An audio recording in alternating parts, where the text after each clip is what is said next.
Hallo meine lieben Freunde von altem Lego.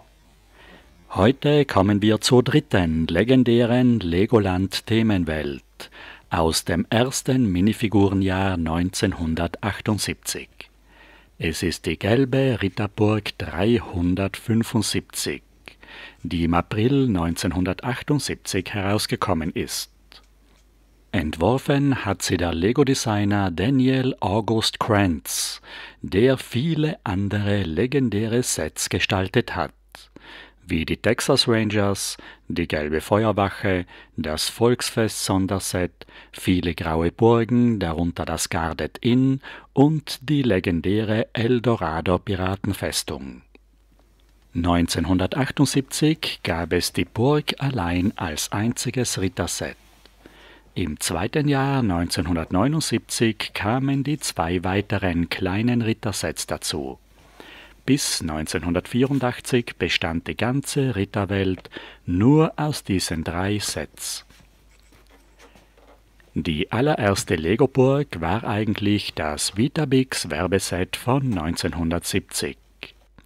Mit Rabattmarken von den Frühstücksflockenpackungen konnten die Kinder in Großbritannien im März und April 1970 dieses Set um 2,5 Pfund bestellen.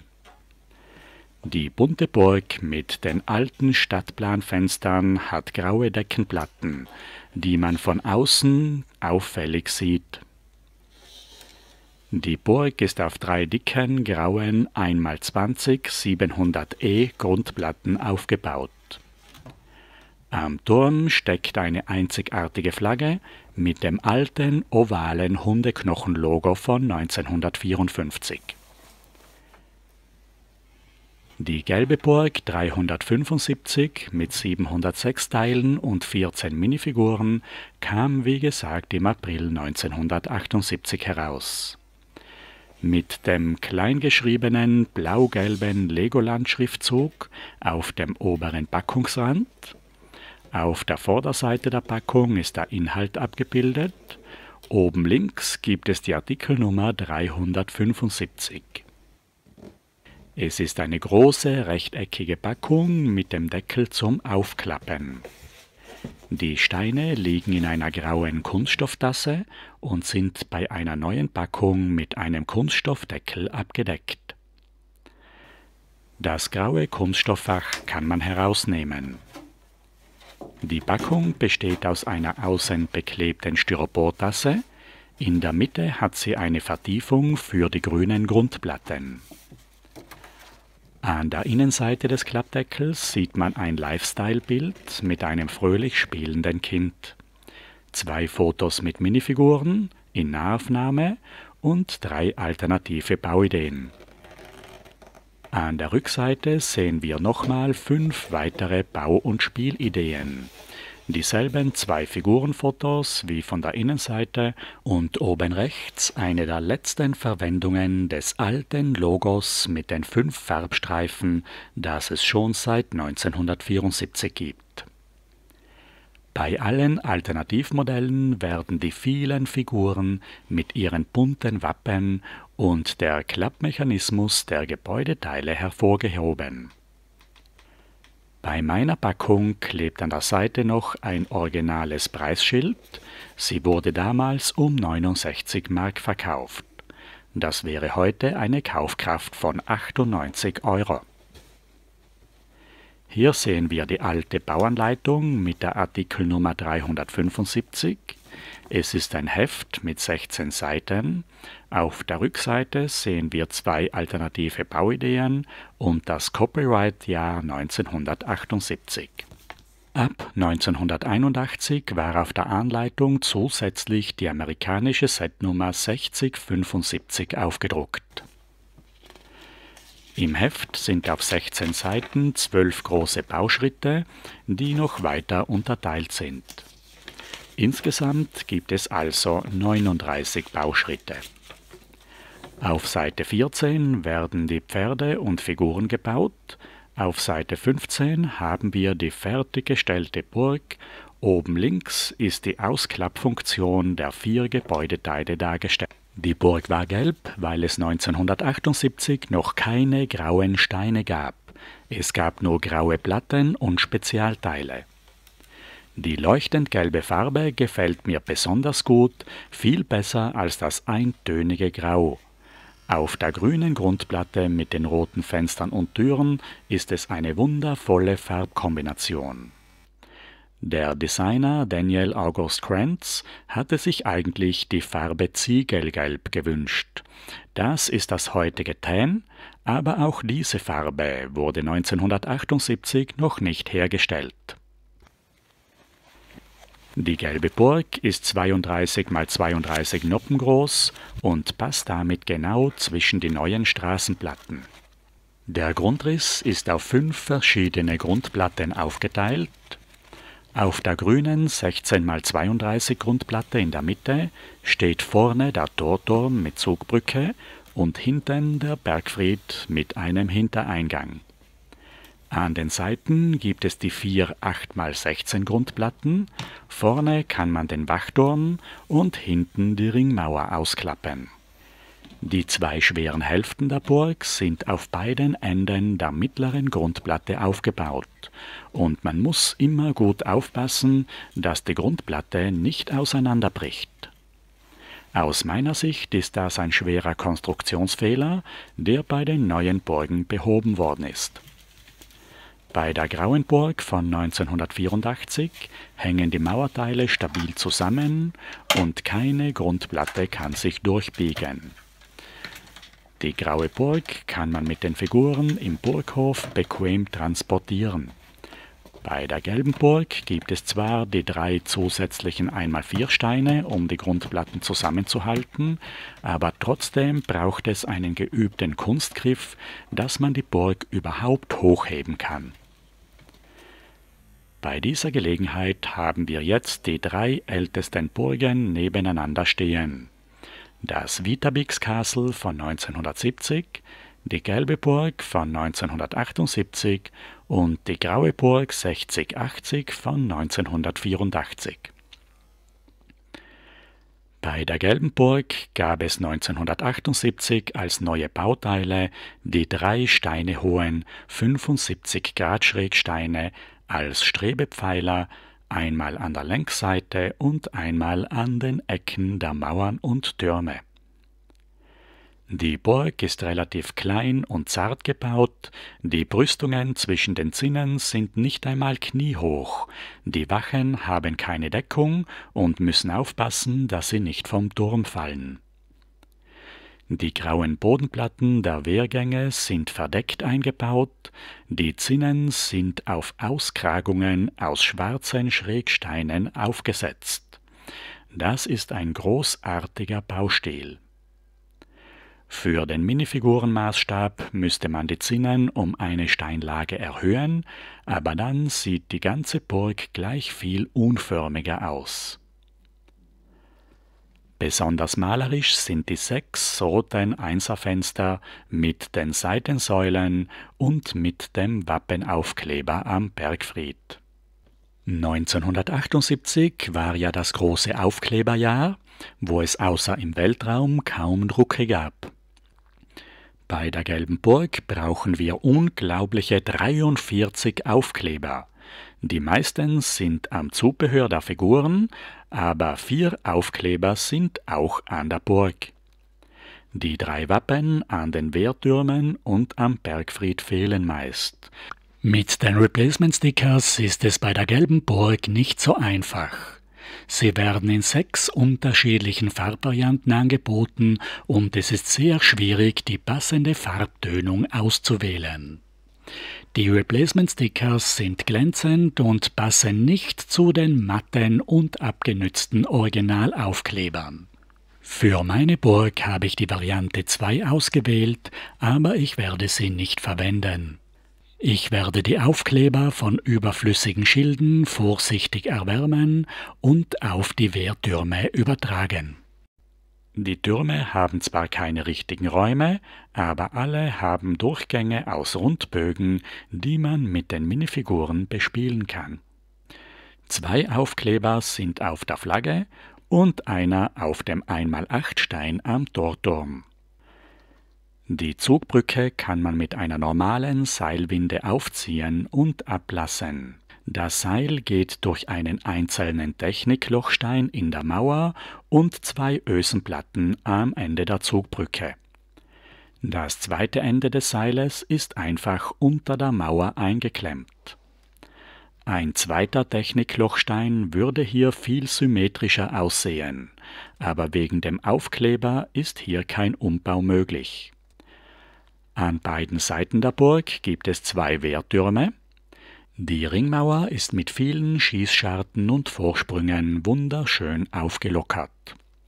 Unter dem Bergfried haben wir an der Hinterseite einen Eingang mit Garagentüren. In einer echten Burgverteidigung wäre dieser Hintereingang ein großer Schwachpunkt. Bei der Legoburg sind die Türen mit einem 1x4 Stein sicher verriegelt. Auf der Seite vom Bergfried gibt es 2 Gitterfenster mit Gartenzaunelementen, die auch in einem 1x8 Rundbogen Platz hätten. Das ist ein nützlicher Bautrick, wenn man vorhat, an der gelben Burg weiterzubauen. Bei dieser liebevoll entworfenen Burg sind noch unglaubliche 14 Minifiguren dabei. 7 Burgwachen, 4 Ritter und 3 Knappen. Für die Ritter gibt es 4 aus Steinen gebaute Pferde, wo die Minifiguren ganz eigenartig am Rücken mit den Beinen nach vorne sitzen müssen. Die Cowboys von 1975 saßen da schon viel sicherer im Sattel. Man könnte die Figuren wie bei den neuen Pferden auch stehend reiten lassen, aber ohne Sattel sieht man zwischen den Beinen durch. Für die Ritter gibt es 8 neue Ausrüstungsteile. Schon der graue Motorradhelm ist besonders selten. Heute bekommt man unter 20 € fast nur kaputte Teile. Die Visiere sind schon ab 5 € zu haben. Die ersten Ritter sind unbedruckte Grundfiguren, die eine graue Warnweste als Brustpanzer mit einem Wappenaufkleber tragen. Wachen und Knappen haben einen Nasalhelm mit einem großen Nackenschutz. Als Waffen gibt es entweder ein Schwert oder eine Hellebarde.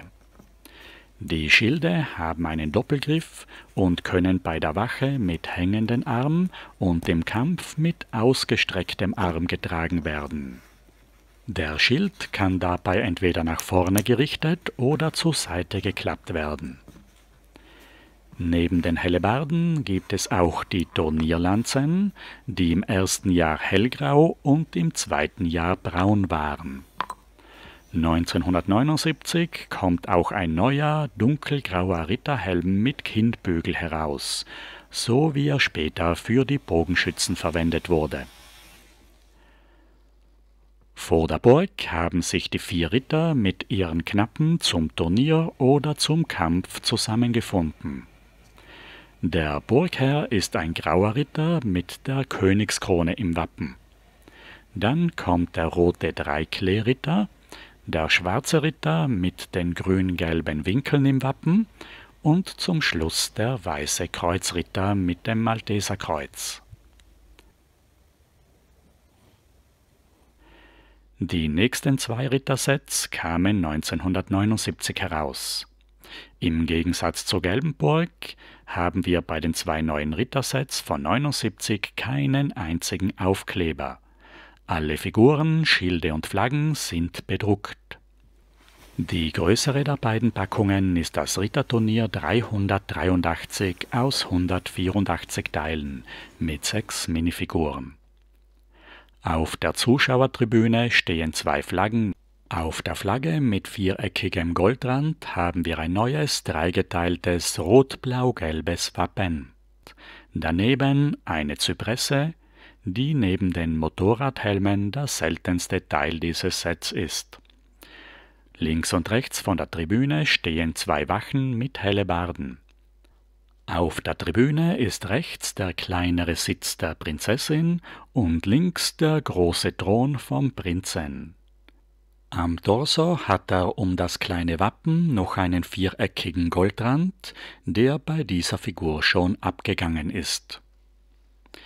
Die gebauten Pferde haben wunderschöne bunte Schabracken. Der rote und der blaue Ritter haben jeweils ein viergeteiltes Schild und die Turnierlanzen sind in neuer brauner Farbe. Die Spannung steigt, die Ritter schließen die Visiere und treten gegeneinander an. Wer wird den Kampf wohl gewinnen? Der rote Ritter hat den blauen aus dem Sattel geworfen. Das dritte Set ist der Ritterzug 677 mit 22 Teilen und 6 Minifiguren. Es ist die einzige Ritterpackung, die ich selbst als Kind bekommen habe. Als ich mit Blinddarm im Krankenhaus lag, hat mich meine Grundschullehrerin besucht und die Ritter als Geschenk mitgebracht. Mit den wenigen Steinen und Figuren konnte ich meine Langeweile vertreiben. Im Set sind 8 Figuren dabei, 4 gleiche Schwertkämpfer und 2 gleiche Wachen mit Hellebarde. Für mich war das immer ein schwer bewachter Schatztransport, laut Katalog ist der Wagen aber nur eine einfache Proviantkarre, um den Trupp zu versorgen. Die Ritterfiguren haben entweder hellgraue Arme oder Beine und wieder ein neues rot-grau gestreiftes Wappen. Die Schwertkämpfer tragen den alten Nasalhelm und die Wachen mit den Hellebarden haben den neuen dunkelgrauen Kinnhelm. Die Räder vom Handwagen sind nicht auf der üblichen Achsplatte, sondern auf einem alten Achsstein montiert, wie er von 69 bis 77 verwendet wurde. Bei den Rittern gab es noch einige Sondersets. Ausschließlich in Kanada gab es ganz besonders seltene Minifiguren-Sondersets, die im Samsonite-Werk von Stratford, Ontario hergestellt wurden. Die 3-Figuren-Blisterverpackung 0016 von 1982 mit 3 Schwertkämpfern mit unterschiedlichen Wappen, Nasalhelm, Schwert, aber kein Schild. Die zweite 4-Figuren-Packung 6002 gab es 1983. Es sind jeweils 2 gleiche Ritter mit Visierhelmen aus dem Turnier und 2 mit Nasalhelm. Mit 4 unterschiedlichen Waffen, sogar mit einer Feuerwehraxt, aber ohne Turnierlanze.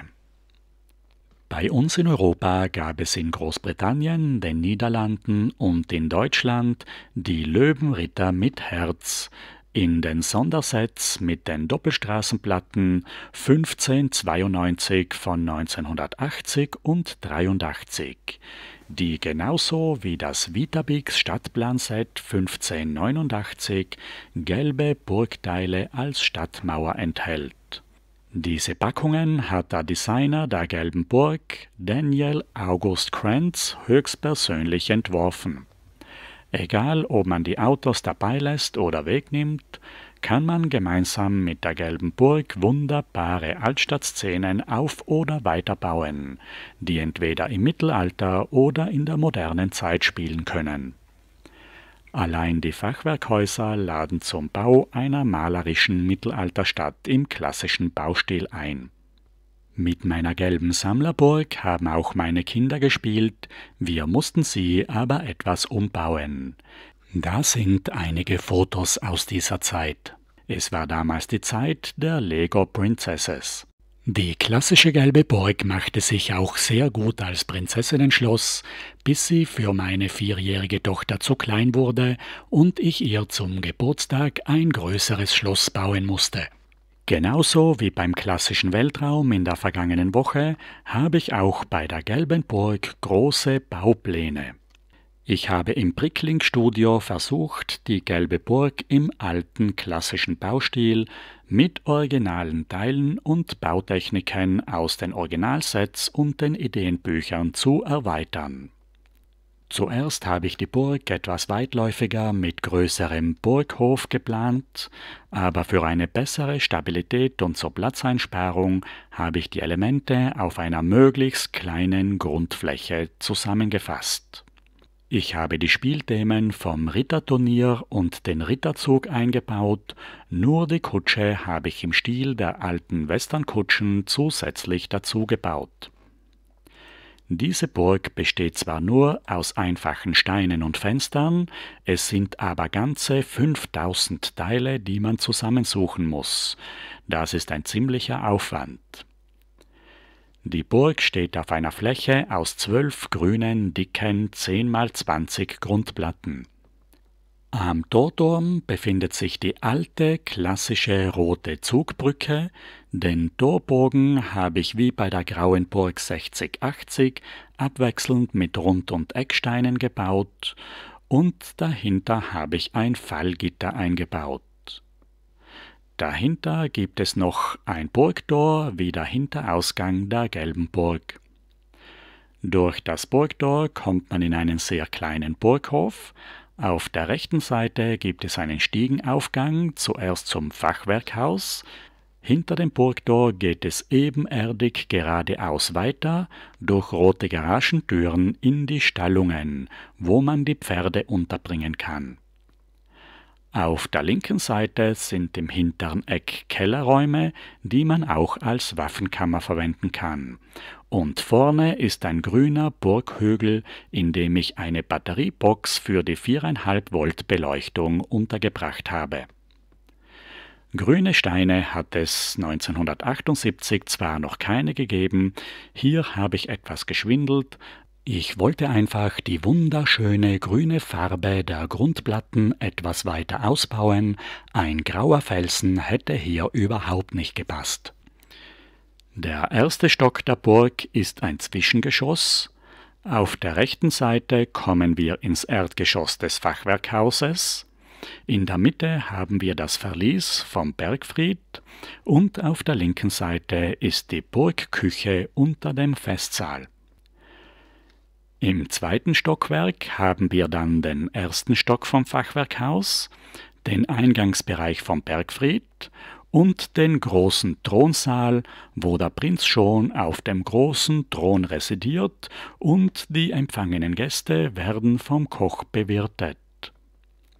Auf den Seiten hat der Festsaal Buntglasfenster, die man sehr gut mit 4,5 Volt Lampensteinen beleuchten kann. Und auf der Vorderseite hat der Festsaal einen großen Torbogen, durch den man für Repräsentationszwecke hinaus auf den Balkon kommt.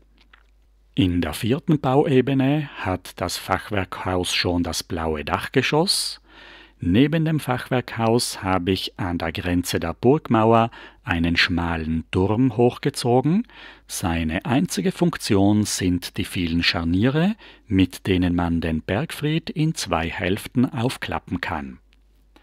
In der vorderen Hälfte hat der Bergfried ein durchgehendes Stiegenhaus durch alle Stockwerke und die hintere Hälfte kann man beliebig einrichten.